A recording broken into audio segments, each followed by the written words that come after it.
현장에서는 책에서 배우지 못한 예외적이며 다양한, 그러니까 수많은 상황에 직면해야 합니다. 이런 경험을 통해서 그러니까 총체적으로 사고하고 판단하고 행동하며 언론을 제대로 적용할 줄 알게 됩니다.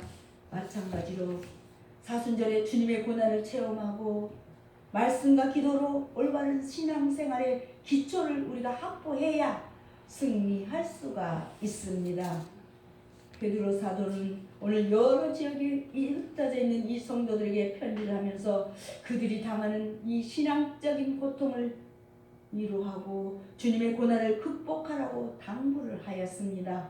우리도 어려움이 이 많은 이런 세상에서 믿음을 올바로 그러니까 지키기 위해서는 주님의 고난을 잊지 말고 불철주야 주님의 십자가와 고난을 생각해야만 합니다. 따라서 어떠한 유혹과 시험이 있어도 믿음으로 승리해야 합니다. 오늘 주님의 죽음과 사역, 주님의 죽음, 첫째로 죄를 위해 단번에 죽으신 주님, 모든 죄는 단번에 없어지지 않습니다. 또한 죄는 이어지는 속성이 있기에 그런 말 있잖아요. 바늘 도둑이 소득이 되고 기는 놈이에 나는 놈이 있고 뭐 뛰는 놈이에 붙어 다니는 놈이 있고 그런 데 있잖아요. 마침내는 살인범이나 강도로 변하고 드디어 용서받을 수 없는 흉악한 죄인이 되고 맙니다. 그래서 야고보는 욕심이 잉태한 즉 죄를 낳고 죄가 장성한 듯 사망을 낳느니라고 야고보서 1장 15절 말씀을 하고 있습니다. 우리가 가장 그러니까 조심하고 경계해야 할 유혹은 욕심, 이 속에 욕심의 그 뿌리에서, 그 욕심이라는 그 뿌리에서 자라는 것입니다. 욕심은 죄를 낳고 죄의 결국은 사망으로 이어지게 됩니다. 따라서 욕심을 철저하게 경계하지 않으면 유혹에 빠져서 믿음을 저버리는 비참한 처지가 될 수밖에 없습니다. 아담과 하와가 유혹에 빠진 것도 그 욕심 때문이 아니었습니까? 인간이 그러니까 지금까지 지은 모든 죄를 고백하고 회개하면 주님께서 용서해 주십니다. 인간에 대한 주님의 십자가 그 은혜는 뭡니까? 값없이 거저주는 은혜 선물이라고 하지 않습니까? 인간의 공로에 의하지 않고 또 어떤 대가를 바라지 않고 그냥 공짜로 주는 그런 은혜입니다. 무엇보다도 주님의 은혜는 구속적인 그래서 의미가 있습니다. 내 죄가 그러니까 아무리 커도 주님이 십자가에서 흘리신 피로 단번에 깨끗이 씻어 소멸해버린 절대적인 구원의 은총입니다. 그리스도께서 단번에 죄를 위하여 죽으사 의인으로서 불의한 자를 대신하셨으니 이는 우리를 하나님 앞으로 인도하여라고 하심이라고 기록되어 있습니다. 육체로는 죽임을 당하시고 영으로는 살리심을 받으셨으니 오늘 18절 우리는 이 은혜로 구원을 받는다는 것입니다. 이 주님의 은혜는 모든 축복을 그러니까 우리에게 흘러보내는 원칙입니다. 주님의 은혜가 막히면 아무것도 우리에게 들어오지 않습니다. 그러나 주님의 은혜가 열리면 마치 댐이 터지고 큰 물줄기가 막 쏟아져서 내려오는 것처럼 하나님의 모든 축복이 내게 흘러 들어오는 것입니다. 오늘 18절 22절에도 사도 베드로는 고난받는 성도들에게 어떤 자세로 이 땅을 살아갈 것인가를 가르치신 후에 고난받는 자들의 영원한 모범이신 그리스도를 기억할 것을 가르치고 있습니다. 그는 특별히 그리스도께서 이루신 이 세 가지 사실, 곧 그리스도께서 이 땅에서 고난을 받으심으로써 인간을 구원하신 것과 그리스도께서 옥에 있는 영들에게 복음을 전파하신 것, 그리고 그리스도께서 하늘 천사들을 모두 복종시킨 것 등에 관해서 오늘 가르치고 있습니다. 이를 하나하나씩 살펴보면 이런 말씀과 같습니다. 그리스도께서는 당신의 고난을 통해서 인류를 구원하셨다고 오늘 18절 말씀하고 있습니다. 그렇습니다. 그리스도의 그러한 고난, 그러니까 죽음에는 인류 구원에 필요한 모든 의미와 모든 능력이 그 속에 담겨져 있습니다. 다시 말하면 의인이신 그리스도께서 불의한 자들은 우리들을 대신하여 고난받으시고 십자가에 달려 돌아가심으로써 우리의 모든 죄야, 그러니까 과거라든가 현재 미래의 모든 죄를 속량하시고 하나님과 우리 인간 사이에 깨어졌던 관계를 새롭게 회복하셨다고 히브리서 9장 28절은 기록하고 있습니다. 히브리서 기자도 자기를 바라는 자들에게, 그러니까 두 번째 나타나사라고 하면서 이렇게 말합니다. 우리는 그날을 위해 준비하되 지혜 있는 다섯 처녀처럼, 그 지혜 있는 다섯 처녀와 같이 기름을 준비하고 기다려야 한다고 말입니다.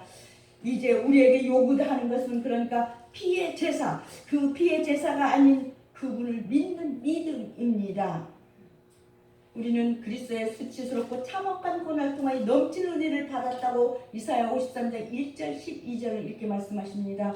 죽음은 당신의 구속을 통해서 열방을 목전에서 크신 권능을 나타내셨다.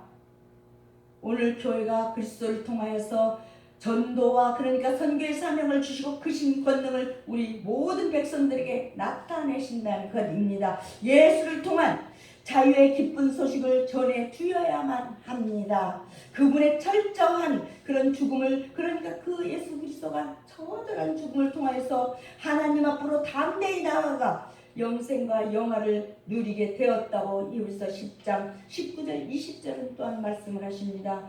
예수께서 십자가에 운명하실 때 지성소의 휘장이 위로부터 아래로 찢어졌다고 말입니다. 이것은 예수 그리스도의 십자가가 하나님께 나아가는 구원의 길이 된 것을 의미해 준다고 했습니다. 그러므로 우리가 하나님께 나아가는 것은 동물의 피가 아니라 예수의 피로 나아가는 것입니다. 이 길은 새로운 길이며 살아있는 길이라고 했습니다. 따라서 우리 성도는 어떤 고난 가운데에서도 그러니까 이 큰 은혜와 희생을 생각하면서 절망하지 말아야만 합니다. 그리고 우리 앞서 의로운 자서로자로서 고난받기를 주저하지 않으셨던 예수 그리스도를 쫓아서 우리 역시 애매히 조금 이런 고난받는 그런 상황에서도 힘을 낼 수 없는 그런 상황에서도 힘을 내어 그 모든 고난의 잔을 마시기로 합시다. 그리고 각자에게 주어진 십자가를 지고 한 걸음 한 걸음씩 천국을 향해 나아가도록 하십시다. 그래서 마태복음 16장 14절은 예수께서 제자들에게 이르시되 누구든지 나를 따라오려거든 자기를 부인하고 자기 십자가를 지고 나를 따를 것이니라고 했습니다. 하나님의 자녀요, 그러니까 상속자인 그리스도인들은 주와 함께 영광을 받기 위해서 그분의 고난에도 동참해야만 합니다. 히브리서 12장 12절 1절 2절에도 믿음의 주여 또 온전하게 하시는 이 예수를 바라보라고 했습니다. 그는 그 앞에 있는 기쁨을 위하여서 십자가를 참사 부끄러움을 개의치 아니하시더니 하나님 보좌 우편에 앉으셨느니라고 고백하고 있습니다. 그리스도께서는 옥에 있는 영들에게 복음을 전하셨다고는 19절 20절 말씀하십니다. 사실 우리가 이런 부분은 성경 해석상 가장 어때요? 난해한 어렵다고 하잖아요. 곧으로 그런 많은 학자들이 이런 의견들이 있습니다. 특히 이 부분은 그래서 로마 카톨릭에서 가르치는 연호, 천국과 지옥의 중간 지대, 이 땅에서 온전한 신앙생활을 한 자는 곧장 천국에 이르지만은 신앙 함량이 부족한 그런 자는 이곳에 머물면서 연단과 정결의 과정을 통해서 비로소 천국에 갈 수 있다고 하는 그런 말을 합니다. 그런데 성경 전체와 사상은 이 연홍을 인정치 않습니다. 사상의 결정적인 뒷받침이 되는 곳이기도 그래서 합니다. 우리는 그리스도께 옥에 있는 영, 그것도 노아 시대의 영들에게 복음을 전하셨다는 사실을 다음과 같이 이해해 볼 수가 있습니다. 영원 전부터 존재하시며 이 세상 창조사에게 동참하신 이 그리스도는 이 땅에 성육신 하시기 전 성령으로서 노아의 입술을 통해 당시, 그러니까 그때 당시 불의하고 교만한 이 세상 사람들에게 구원의 복음을 전하셨다는 것입니다. 물론 사도 베드로가 본서를 기록한 그때 당시에는 노아 시대 불의한 사람들은 이미 죽은 자들의 초선 음부, 그러니까 하데스라고 그러잖아요. 내려가 있던 그런 상태였습니다. 어쨌든 그리스도께서 노아 시대 그런 사람들에게 복음을 전하시는 동안에 하나님께서는 내내 계속 참으시고 인내하면서 당신의 판단을 연기해 주셨습니다.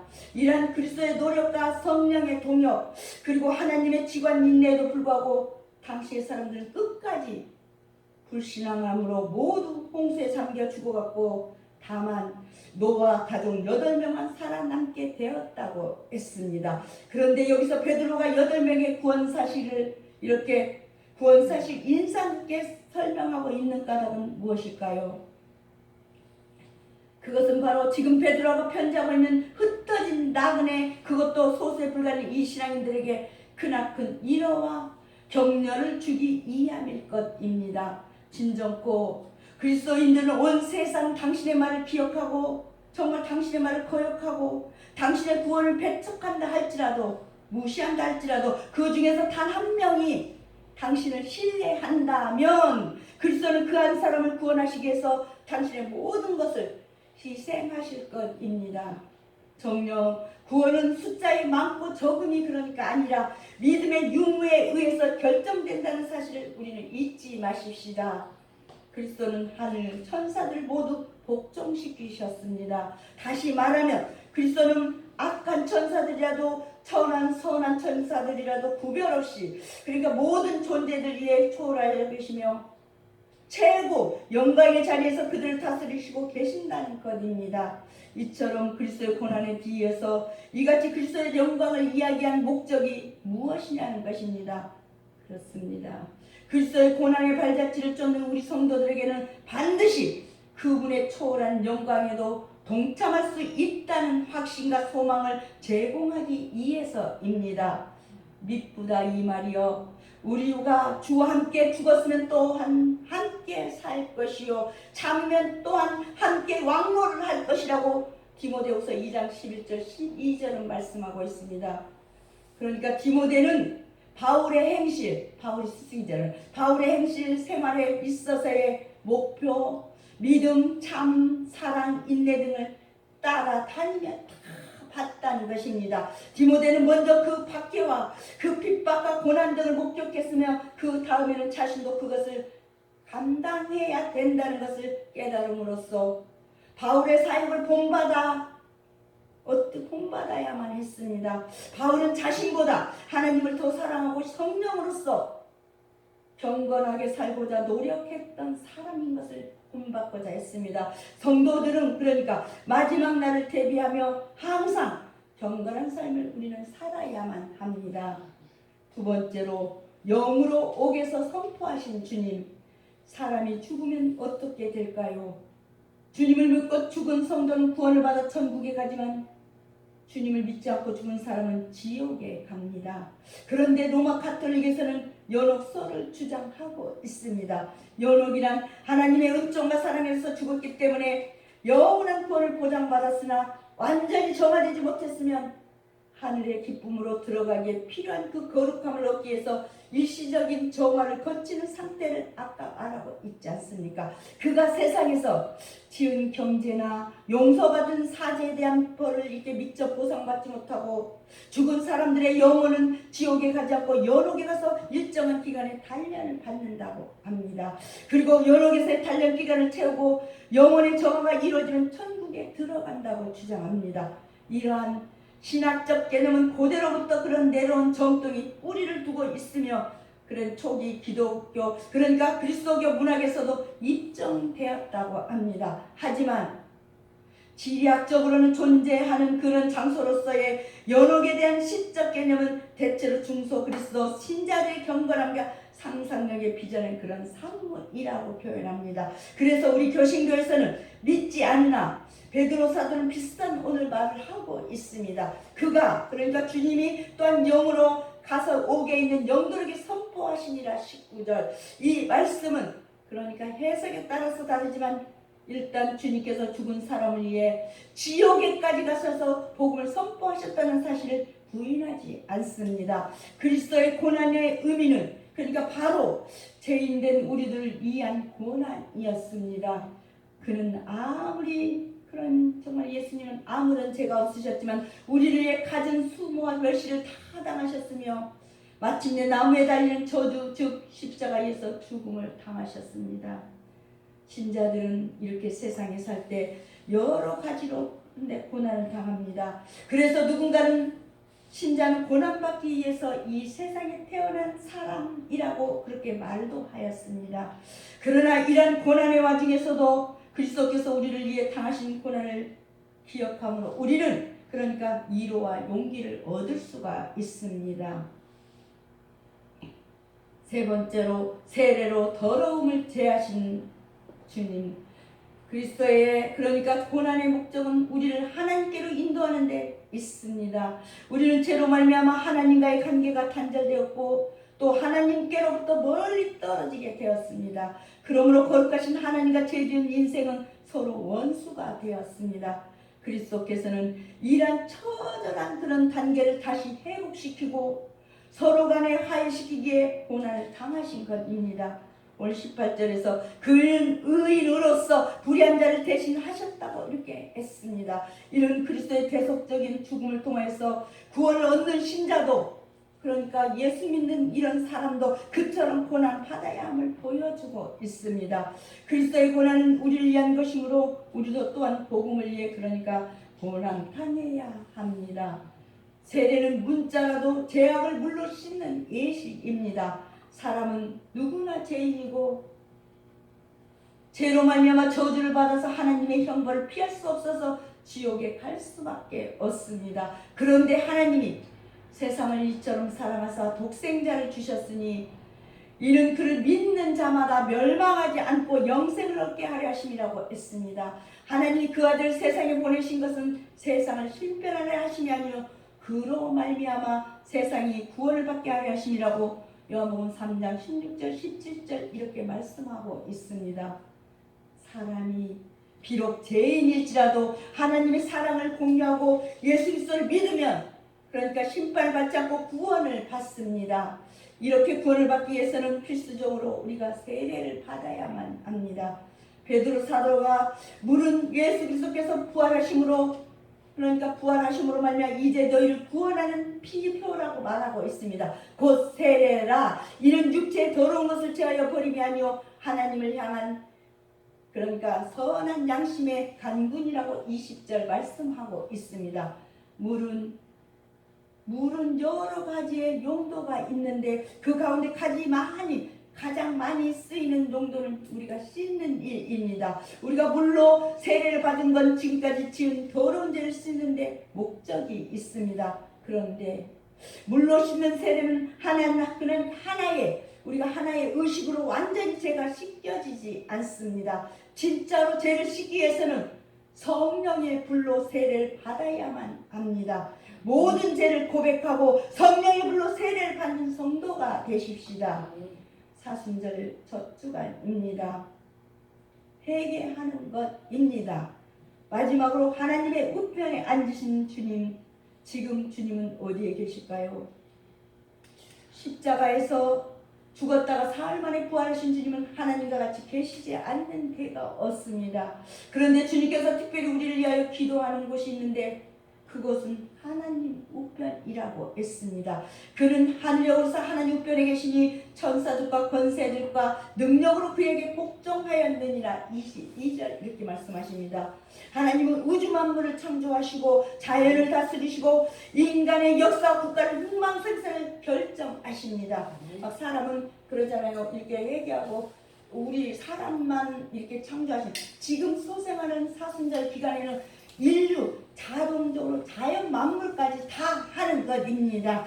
하나님의 보좌 우편에 앉으신 주님은 하나님과 똑같은 권세를 가지고 계시기에 그러니까 하늘의 천사들과 세상의 권세들과 능력이 주님에게 복종한다고 했습니다. 여기서 우리가 알아야 할 것은 그러니까 우리도 세상의 모든 권세를 내려놓고 주님에게 복종해야 합니다.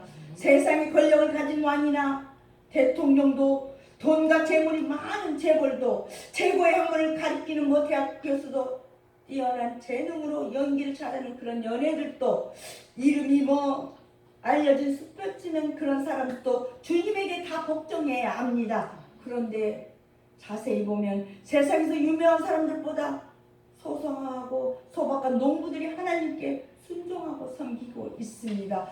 이제는 우리의 생각과 주장을 그러니까 바꿔야만 합니다. 지금까지는 뭐 세상 권력자나 재벌을 따랐고 돈이나 명예를 높이 여겼을지라도 이제부터는 하나님의 우편에 앉으신 주님을 따르고 순종하며 복종하는 성도가 되어야 하나님의 축복을 받습니다. 사랑하는 우리 목자 교회 가족 여러분, 인생은 고라는 그런 말이 있습니다. 신자이건 불신자이건 사람 누구나 태어나면서 이 세상 학교, 고난의 학교에 입학하게 되고 그가 죽는 날까지 그 고난의 학습은 우리가 세상 살면서 계속 진행될 것입니다. 그런데 특별히 신자들은 불신자들보다 이 고난을 더욱 짙게 힘들게 맛볼 수밖에 없는 신분입니다.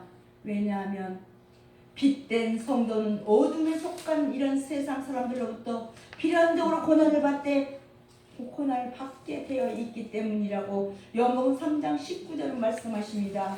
그러므로 누구든지 죄와 싸워서 이기고 마귀와 싸워서 이기려면 빛으로 오신 그리스도 안에 거해야 합니다.